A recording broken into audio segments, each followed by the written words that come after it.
professor Arthur Damasceno na área, estamos de volta, dando início a mais um bloco, mais um assunto a ser trabalhado por nós, agora em especial o Poder Judiciário. Você já reparou, certamente, aqui nessa nossa telinha abertura, nós temos Poder Judiciário parte 1, né? Esse nosso assunto ele vai ser dividido em algumas partes, né? Porque nós temos muitos dispositivos a tratar nesse estudo do Judiciário. É um estudo que nós iniciaremos no artigo 92 e caminharemos até o artigo 126 da Constituição. E alguns desses artigos, alguns desses dispositivos, eles são enormes, o que vai exigir de nós algo um pouco mais específico, mais aprofundado, inclusive nesse primeiro bloco, quando nós chegarmos no artigo 93, um dos mais importantes. Tudo bem? Tranquilo? Então, já te apresentar aqui o capítulo 3, Poder Judiciário, capítulo 3, do título que trata da organização dos poderes, o capítulo 1, versando sobre o poder legislativo, o capítulo 2, sobre o poder executivo, e o nosso capítulo 3, o poder judiciário, disposições gerais, a primeira seção, e não poderia ser diferente, o artigo 92, abrindo o nosso estudo, traz para a gente os órgãos do poder judiciário.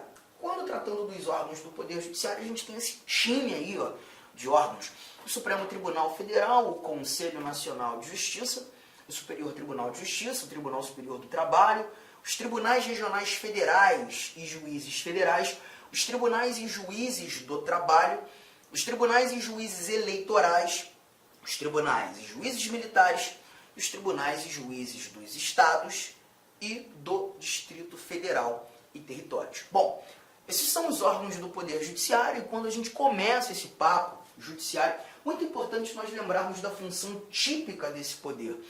Cada poder exerce uma função típica. O primeiro poder a ser estudado, o título que trata da organização dos poderes, o poder legislativo. Tem a função típica de legislar e de fiscalizar. O poder executivo, por sua vez, o segundo poder apresentado, né, no inteirinho da Constituição, nós temos lá o poder executivo com a função típica de administrar a coisa pública. E o nosso poder judiciário, o exercício jurisdicional. Então, algumas primeiras anotações que nós faremos quando tratando do poder judiciário é lembrar de sua função típica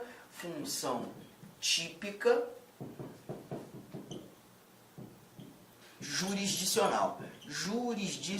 E lembrar, gente, e quando nós falamos de função jurisdicional, o exercer jurisdição, estamos tratando do dizer de quem é o direito em última palavra. Dar a última palavra para os conflitos, as lides, os litígios que forem levados ao conhecimento do judiciário. Como regra, a gente traz o chamado princípio da inércia, né? O poder judiciário, para resolver um conflito, para resolver um litígio, ele precisa ser provocado. Excepcionalmente, o judiciário agirá de maneira ou de ofício, a mais, como regra, a exigência de ser provocado. E justamente quando dessa provocação, o judiciário exercerá a jurisdição. Decidirá de quem é o direito. Juris, direito. Dição vem do latim dicere, dizer de quem é o direito em último grau, em última palavra, fazer a tal coisa julgada.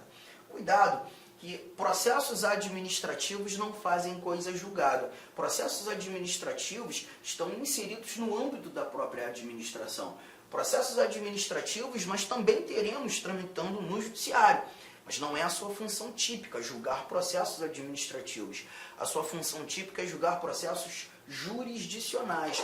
É lembrar que quando o Poder Judiciário exerce função administrativa, ele está exercendo uma das funções atípicas a ele destinadas. A função atípica administrativa e a função atípica legislativa.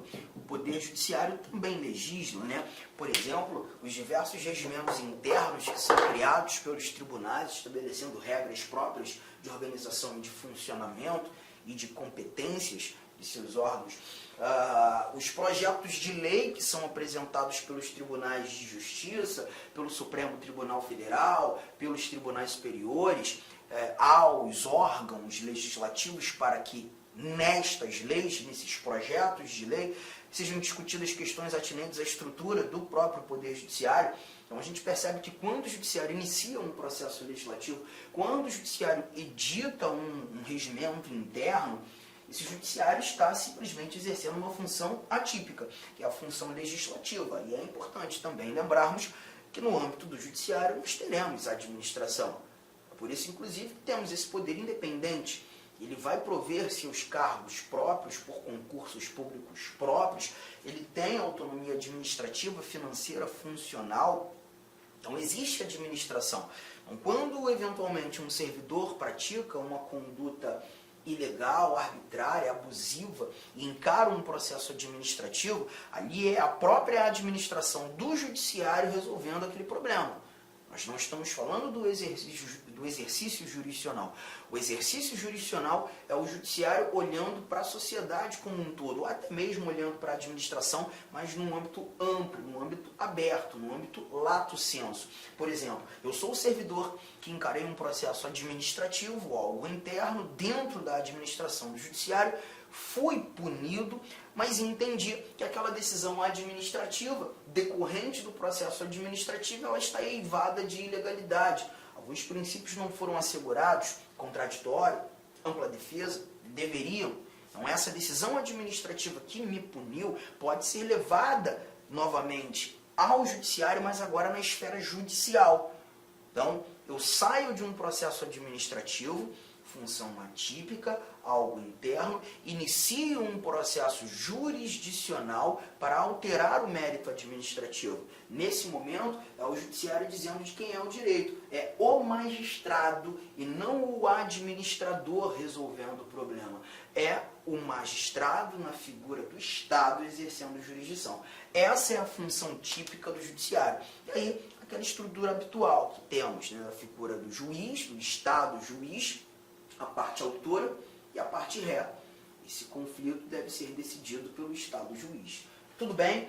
Bom, anotadas essas informações preliminares, nós voltamos aqui ao nosso artigo 92 e é importante lembrar que esses órgãos citados aqui, um deles tem uma numeração diferente. Você reparou, né? O inciso 1º-A, que traz o Conselho Nacional de Justiça. Nós teríamos muito que conversar sobre o famoso CNJ, o Conselho Nacional de Justiça. Dentre esses vários órgãos citados aqui, o Conselho Nacional de Justiça é o único que não exerce a função típica do Judiciário. O Conselho Nacional de Justiça é o único órgão do Poder Judiciário que não exerce a função jurisdicional. Não exerce a função jurisdicional, tá? Ele julga? O CNJ julga? Sim, o CNJ julga. Mas o CNJ julga processos administrativos. Ele não julga processos jurisdicionais. É importante lembrar que o Conselho Nacional de Justiça ele nem existia na redação original da Constituição de 88. Esse Conselho Nacional de Justiça ele foi introduzido aqui no estudo do Judiciário pela Emenda Constitucional 45 de 2004. Uma emenda que a gente costuma, inclusive, chamar de reforma do Judiciário. Aqui o CNJ nasceu para fazer o quê? Ele nasceu para fazer controle administrativo, controle financeiro e controle funcional ou controle disciplinar dos membros dos órgãos do Poder Judiciário. Então é um poder que vai fazer controle interno, é um poder, melhor, é um órgão que nasceu para fazer controle interno, um órgão que não exerce a função jurisdicional, não diz de quem é o direito, faz coisa julgada, não, ele não faz isso. Ele vai julgar processos administrativos, avaliando muitas vezes a conduta arbitrária, ilegal, abusiva de um magistrado, de um servidor, analisando também muitas vezes atos administrativos de órgãos que foram ali proferidos ou editados de forma ilegal. Esse é o Conselho Nacional de Justiça. Eu juro para você que nós falaremos muito sobre o Conselho Nacional de Justiça num momento oportuno. Inclusive na segunda parte do estudo do Judiciário, e não agora. Agora eu só vou trazer alguns elementos básicos, porque quando nós olhamos para o Supremo Tribunal Federal, para o Superior Tribunal de Justiça, esses dois que estão sendo aqui sublinhados, o Tribunal Superior do Trabalho, temos também o TSE, e o STM, os tais tribunais superiores, juntamente ao Conselho Nacional de Justiça, deixa eu te mostrar, todos eles apresentam sede na capital federal. Todos eles apresentam sede lá no Distrito Federal, precisamente em Brasília, na capital federal. O Supremo Tribunal Federal, o Conselho Nacional de Justiça e os tribunais superiores, o Superior Tribunal de Justiça, o Tribunal Superior, deixa eu botar aqui, o Tribunal Superior do Trabalho, o Tribunal Superior Eleitoral e o Superior Tribunal Militar, né? Cada um desses tribunais tem uma atividade específica. Nós falaremos muito sobre isso mais para frente, mas eu quero que você entenda que o STF, que é a Corte Constitucional, que está para todas as justiças, o CNJ, que vai fazer controle administrativo, financeiro e funcional, e controla todo mundo que está abaixo dele, só não consegue controlar o Supremo, o STJ, Justiça Comum, TST, Justiça Trabalhista, o TSE, Justiça Eleitoral, e o STM, a Justiça Militar Federal, todos eles têm sede na capital federal. Então, processos do Brasil inteiro chegam a esses tribunais, melhor, a esses órgãos do judiciário, porque o CNJ também está entrando aqui, tá? E essa informação, essa que a gente acabou de desenhar, lembrando que o CNJ não exerce jurisdição, essa informação a gente cria conjuntura com a leitura do parágrafo 1º desse mesmo artigo 92, trazendo para a gente o seguinte, ó, o Supremo Tribunal Federal, o Conselho Nacional de Justiça e todos aqueles tribunais superiores que nós desenhamos agora há pouco têm sede na capital federal. Então, gente, cuidado. O Supremo, o CNJ, os tribunais superiores exercem jurisdição em todo o território nacional? Exercem jurisdição em todo o território nacional? São localizados na capital federal. Recebem processos de tudo quanto é canto. Exercem jurisdição em todo o território nacional? A resposta tem que ser não. Porque a gente acabou de conferir que o Conselho Nacional de Justiça, ele não exerce jurisdição. O Conselho Nacional de Justiça não exerce atividade jurisdicional. Ele exerce uma atividade de controle administrativo, de controle financeiro, de controle funcional. Ou, se porventura não escrito funcional, vai estar escrito disciplinar. O CNJ não exerce jurisdição. Tudo bem? Fechou? E o parágrafo 2º mostra isso. Olha aqui, ó. O Supremo Tribunal Federal, o STF, de novo aquele esquema, e os tribunais superiores, o STJ, o TST, o TSE e o STM, olha que barato a informação que está aqui, gente. Tem jurisdição em todo o território nacional. Eu só não pude incluir o CNJ agora, porque o CNJ não exerce jurisdição. Então, cuidado, o CNJ exerce atividade de controle em todo o território nacional? Sim, ele exerce atividade de controle em todo o território nacional, mas a palavra jurisdição não combina com o Conselho Nacional de Justiça. Ele não exerce jurisdição em todo o território. E a atividade praticada por ele não é uma atividade jurisdicional. Tudo bem? Mas, como te disse, a gente vai ter a oportunidade de conversar muito mais sobre o Conselho Nacional de Justiça e isso aqui vai ser lembrado quando apresentado o CNJ na leitura do artigo 103b, um dispositivo que também foi inserido por emenda constitucional, até porque o CNJ, como disse, ele não existia. Ele foi incluído na emenda, na Constituição por emenda, a emenda constitucional 45 de 2004. Bom, vamos lá. Chegamos ao artigo de número 93.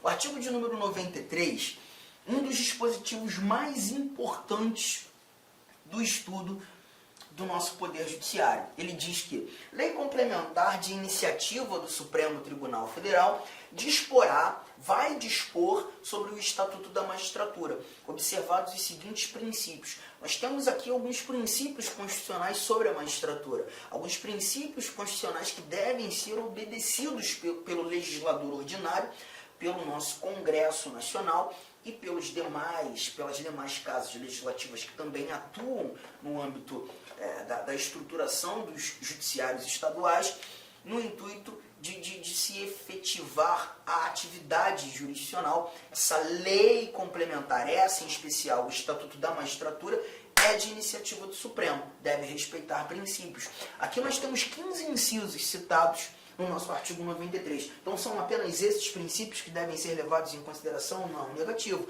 O artigo 94 vai falar de um quinto constitucional, um instituto muito importante.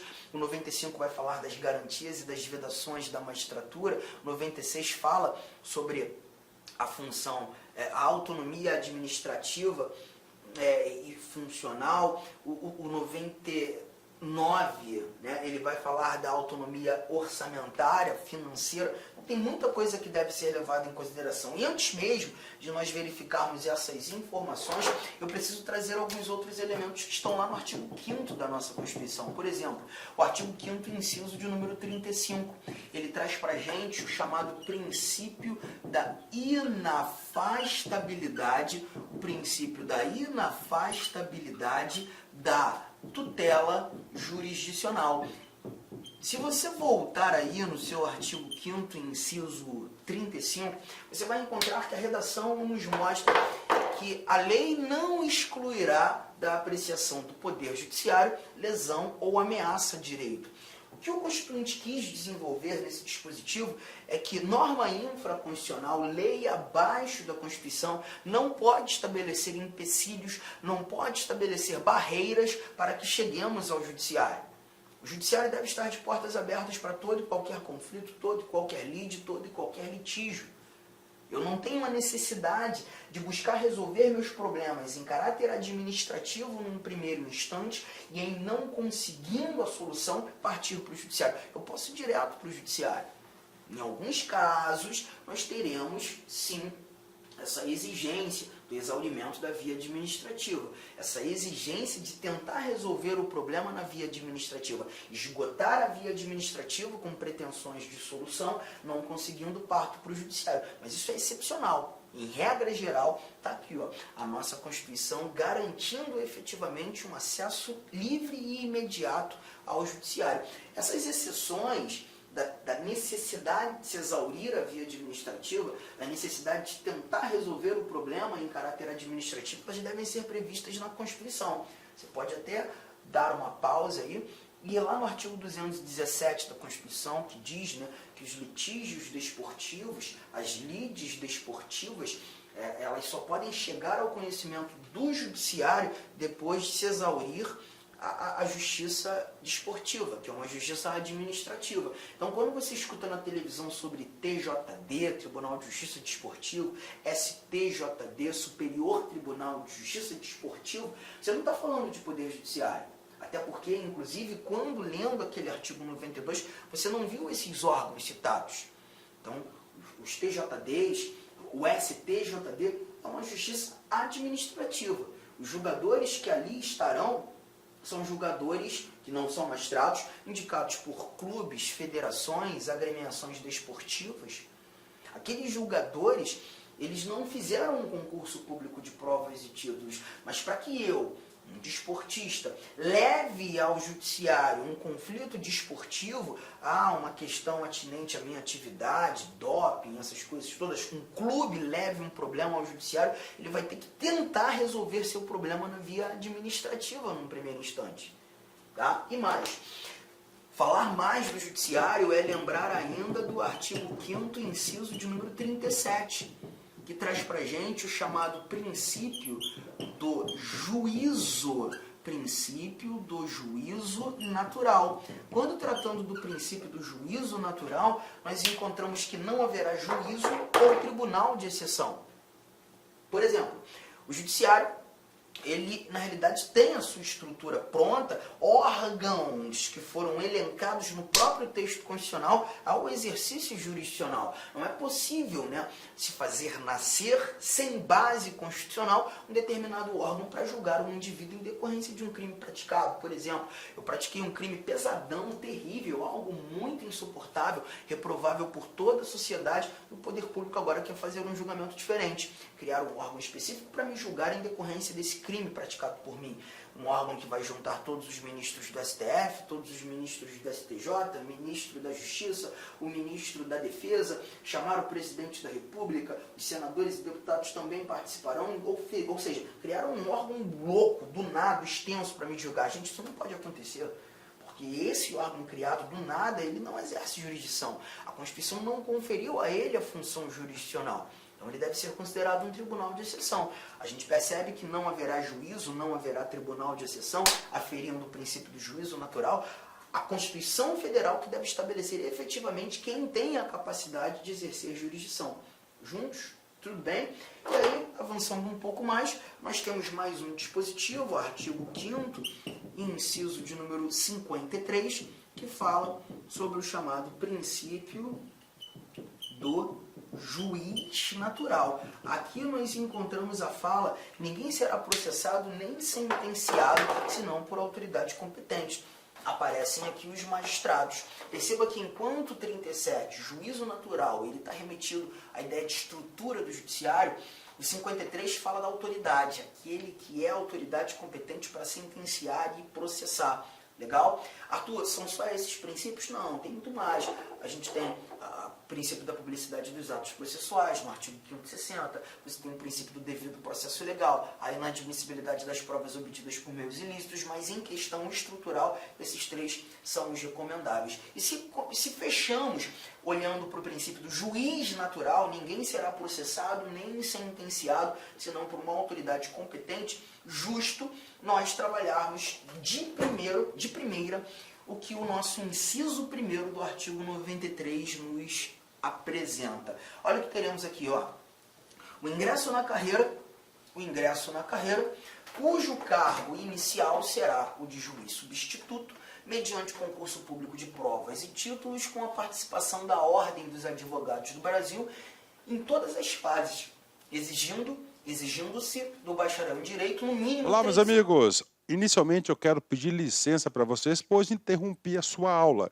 Mas essa aula do YouTube é uma aula demonstrativa para você conhecer aí a nossa estrutura, os nossos professores e os nossos cursos.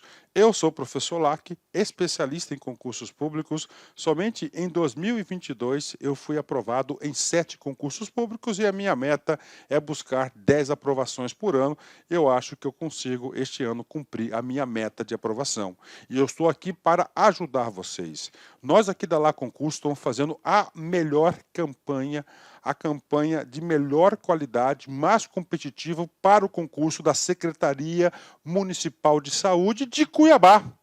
E nós temos aí vários cursos, vou apresentar para vocês rapidamente. Nós temos aqui a opção online, todos os conhecimentos básicos, item a item, sem nenhum item fora do edital, para fechar o edital.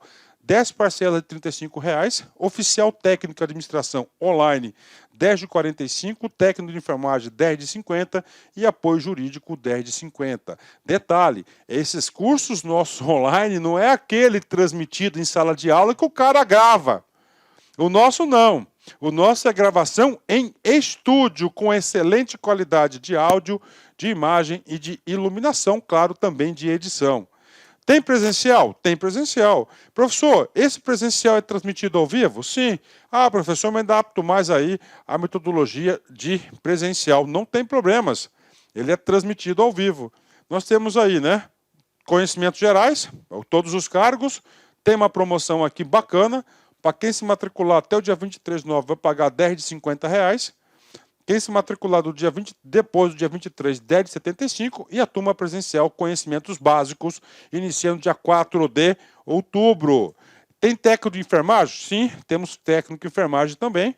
Mesma coisa, tem a promoção aí, dia 23/9, paga 10 de 70, após o dia 23/9, paga 10 de 120, e o início da turma começa no dia 4/10, né? E claro, a nossa luva de ouro aí, tá certo? O nosso produto master aqui, que é a turma VIP. Essa turma VIP tem todo um diferencial, onde eu, professor Lac, coloco toda a minha experiência e dedicação. Só de conhecimentos específicos são 15 aulas minhas.